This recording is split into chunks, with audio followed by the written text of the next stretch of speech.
Você se estica todo depois de algumas horas no computador, achando que fez um grande esforço. A verdade é que nós desaprendemos a usar o nosso próprio corpo. E é por isso que um corpo forte, sem dor, era a regra para o camponês, e não a exceção. E tudo começa pelo mais básico, o simples ato de se mover.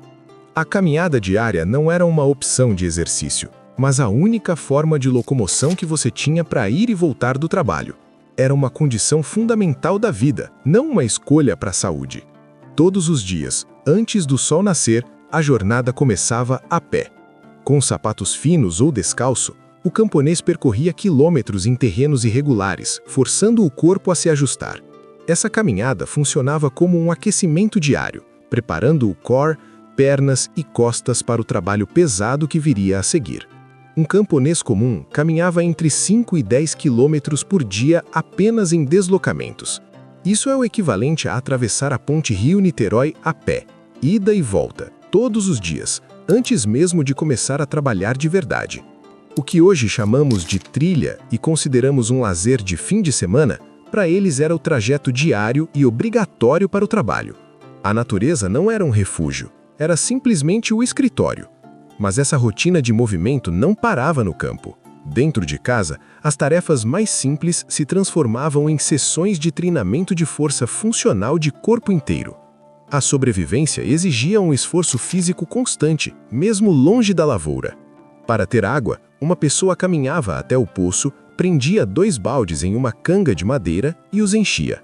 Com a coluna ereta para equilibrar a carga, ela voltava para casa.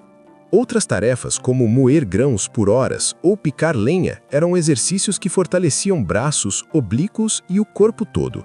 Carregar 2 baldes de água podia significar transportar uma carga de até 30 quilos nos ombros por centenas de metros. Isso é o mesmo que carregar uma criança de 9 anos nas costas.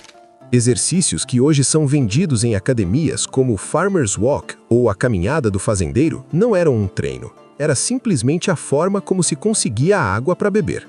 Depois de um dia inteiro de esforço no campo e em casa, chegava a hora do descanso. Só que esse descanso não se parecia em nada com o nosso.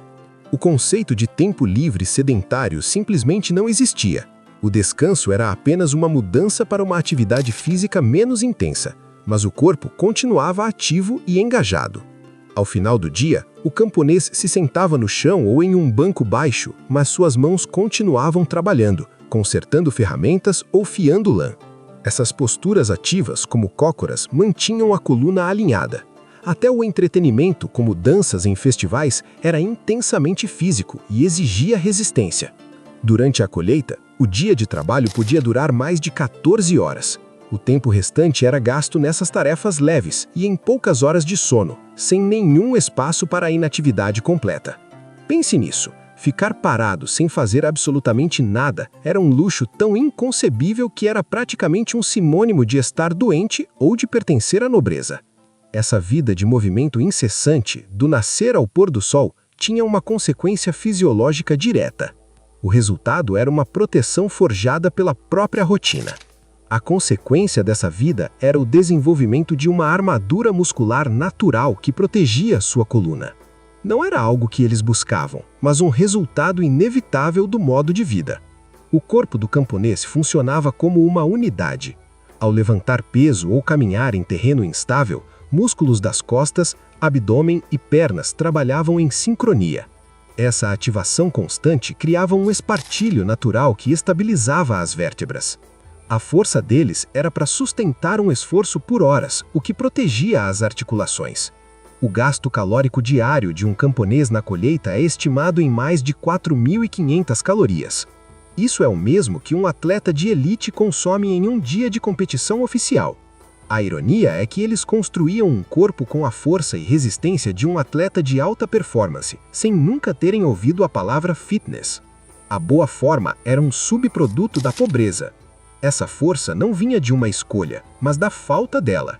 Cada músculo era forjado pela necessidade, transformando a dureza da vida em uma proteção que hoje tentamos recriar artificialmente.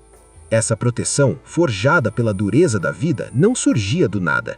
ela era esculpida no corpo deles dia após dia, pelas ferramentas que usavam e pelas tarefas que executavam. As ferramentas agrícolas medievais eram tão ineficientes que forçavam o operador a usar o corpo inteiro de forma integrada. O trabalho não era isolado nos braços ou nas costas. Cada movimento era uma cadeia cinética completa, começando nos pés e terminando nas mãos. Para ceifar trigo com uma foice de cabo longo, por exemplo, o camponês iniciava uma torção poderosa que começava nos pés, girava pelos quadris e explodia pelo tronco. Outras ferramentas, como o arado pesado, exigiam que o operador usasse o peso do próprio corpo para forçar a lâmina contra a terra, mantendo o core em contração constante. Usar uma foice por um dia inteiro podia envolver mais de 10.000 movimentos de torção do tronco. Esse volume de trabalho fortalecia os músculos oblíquos e o core a um nível que hoje só se vê em atletas de elite. Pense nisso. As ferramentas que pareciam primitivas e ruins eram, na verdade, equipamentos de treino de corpo inteiro. A sua ineficiência mecânica era, ironicamente, a sua maior eficiência ergonômica para o corpo humano. Mas nem todo o trabalho era feito em pé. Muitas tarefas essenciais aconteciam no chão, forçando o corpo a adotar posturas que hoje consideramos exercícios avançados de mobilidade. Semear e capinar, por exemplo, exigiam horas em posições de agachamento profundo. Durante a capina, o camponês passava o dia em cócoras, com os quadris baixos e as costas retas, usando uma enxada curta ou as próprias mãos para arrancar ervas daninhas. A semeadura também era um exercício completo, exigindo que ele andasse enquanto fazia um movimento amplo e rotacional do tronco para espalhar as sementes pelo campo. Um camponês podia passar de 6 a 8 horas por dia em uma posição agachada, o que é o equivalente a fazer um único agachamento isométrico que dura um dia inteiro de trabalho de escritório moderno.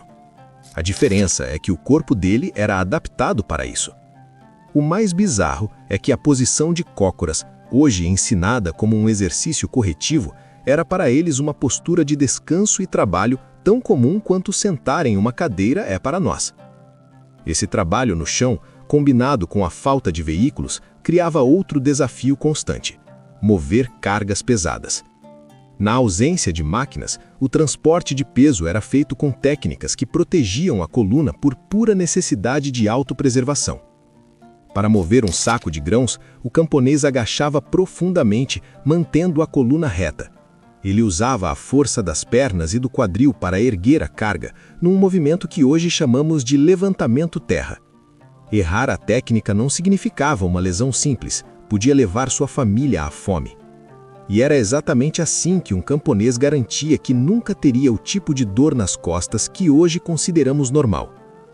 Um saco de grãos padrão na Inglaterra medieval pesava cerca de 112 quilos. Carregar um desses exigia a força de um levantador de peso amador, mas era apenas mais uma tarefa rotineira para eles. Eles praticavam diariamente os movimentos fundamentais do levantamento de peso sem nunca terem tido um treinador. A técnica correta não era ensinada, era imposta pela física e pela sobrevivência. Essa rotina de torcer, agachar e levantar não era constante. Ela mudava drasticamente com as estações, criando, sem querer, um programa de treinamento perfeitamente equilibrado. A natureza sazonal do trabalho agrícola prevenia lesões por esforço repetitivo. Na primavera, o esforço principal era empurrar o arado. No verão, o movimento mudava para a torção da ceifa. No outono, o trabalho era agachar para a colheita. E no inverno, o movimento explosivo de rachar lenha. A cada estação, um novo conjunto de músculos era recrutado, enquanto outros descansavam. Um camponês realizava pelo menos 5 a 6 tipos de atividades físicas completamente distintas ao longo do ano. Isso garantia que nenhum grupo muscular fosse sobrecarregado de forma crônica, uma das principais causas de dor hoje. O conceito moderno de cross-training, que prega a variação de atividades para um condicionamento completo, era simplesmente o modelo de trabalho padrão e involuntário do camponês. Essa variação construía uma força equilibrada, não especializada. As ferramentas ruins, O chão, como cadeira, e o peso das estações acabaram esculpindo um corpo que não tinha escolha a não ser forte e funcional. A ausência de conforto foi a arquiteta da sua resiliência. Essa resiliência não vinha apenas do trabalho duro. O segredo para um corpo sem dor estava também em algo que nós perdemos completamente: a forma como eles descansavam. A postura de descanso padrão deles não era sentar em uma cadeira, mas o agachamento profundo, ou cócoras, uma posição ativa que mantinha a coluna naturalmente alinhada. Era um movimento que nós perdemos com o tempo. Ao final do dia, em vez de procurar um assento, o camponês simplesmente baixava o quadril até os calcanhares, mantendo os pés firmes no chão. Nessa posição, o peso do corpo era sustentado pelos ossos, permitindo que os músculos das costas relaxassem completamente. Ele podia comer ou conversar por horas, enquanto a postura alongava sua lombar e mantinha a mobilidade do quadril. Crianças pequenas ainda adotam instintivamente essa posição para brincar, o que mostra como ela é um padrão inato que o conforto moderno nos fez esquecer. Pense nisso. Mais de 1 bilhão de pessoas no mundo ainda hoje usam a postura de cócoras para descansar e trabalhar. Isso demonstra o quão natural ela é para o corpo humano e o quão longe nós nos afastamos desse padrão. O mais bizarro é que a posição que hoje pagamos caro para reaprender em aulas de yoga e mobilidade era para eles o equivalente a se jogar no sofá depois de um dia longo e cansativo. O descanso deles era ativo. Mas essa ausência de cadeiras não se limitava ao descanso ao ar livre. Dentro de casa, a realidade era a mesma. A vida acontecia perto do chão, forçando o corpo a se manter forte e flexível. A mobília era mínima e baixa, o que obrigava a vida a se desenrolar no chão em posturas que promoviam a flexibilidade e a força do core. A família se reunia para comer em bancos baixos ou diretamente no chão, sentando de pernas cruzadas, uma posição que ativa os músculos do abdômen para manter a coluna ereta. Na hora de dormir, um saco de palha no chão servia de cama, uma superfície firme que incentivava a coluna a encontrar seu alinhamento neutro e forçava o corpo a mudar de posição durante a noite, prevenindo a rigidez. A altura de um banco medieval era de cerca de 25 a 30 centímetros, muito menor que uma cadeira moderna de 45 centímetros. Essa diferença forçava uma flexão de quadrilo e joelho muito maior, mantendo o corpo ativo mesmo sentado. A ironia é que o estilo de vida minimalista, que hoje é uma escolha de design cara, era para eles a única opção. A casa inteira funcionava como uma academia de mobilidade por padrão, não por escolha. Essa interação constante com o chão moldava o corpo de cima a baixo. E tudo começava pela base, a parte que estava sempre em contato com o mundo, os pés. A ausência de calçados com suporte e salto permitia que os pés funcionassem como foram projetados, formando a base para uma postura saudável. Na maior parte do tempo, o camponês andava descalço, sentindo cada textura do terreno. Seus pés se espalhavam a cada passo para absorver o impacto, e os dedos se agarravam ao chão para dar estabilidade. Quando usavam sapatos, eram peças de couro fino e sem salto, mantendo a pelvis em posição neutra. O feedback sensorial constante do chão ajudava o cérebro a fazer microajustes posturais em tempo real, mantendo o corpo perfeitamente equilibrado. Um salto de apenas 2,5 centímetros, comum em sapatos sociais masculinos hoje, pode aumentar a pressão na parte da frente do pé em 22%. Isso é o suficiente para desalinhar toda a cadeia postural, da base ao topo. Veja bem, os sapatos minimalistas vendidos hoje por centenas de reais como tecnologia de ponta são uma tentativa de recriar a condição padrão e inevitável do pé de um camponês pobre, que na maioria das vezes nem tinha sapato. Então temos o descanso em cócoras, a vida no chão e os pés livres. Juntos, esses elementos criavam um verdadeiro seguro biomecânico contra as dores que nos atormentam hoje. A combinação de agachar para descansar, viver no chão e andar descalço resultava em uma mobilidade de quadril e tornozelo que protegia a coluna lombar de qualquer sobrecarga. Era um sistema corporal integrado e funcional. Quando um camponês precisava pegar algo pesado, seus tornozelos e quadris móveis permitiam um agachamento perfeito, usando a força das pernas. A coluna lombar permanecia reta e segura, enquanto a força era gerada a partir do quadril. Em contraste, uma pessoa moderna com quadris rígidos é forçada a dobrar as costas, colocando uma imensa pressão nos discos lombares. Estudos com populações não industrializadas mostram que a incidência de osteoartrite de quadril é até 50% menor do que em populações ocidentais. Isso se deve, em grande parte, pelo uso contínuo de posturas de agachamento profundo. E aqui está a resposta final. O camponês nunca tinha dor nas costas porque o problema não estava nas costas dele.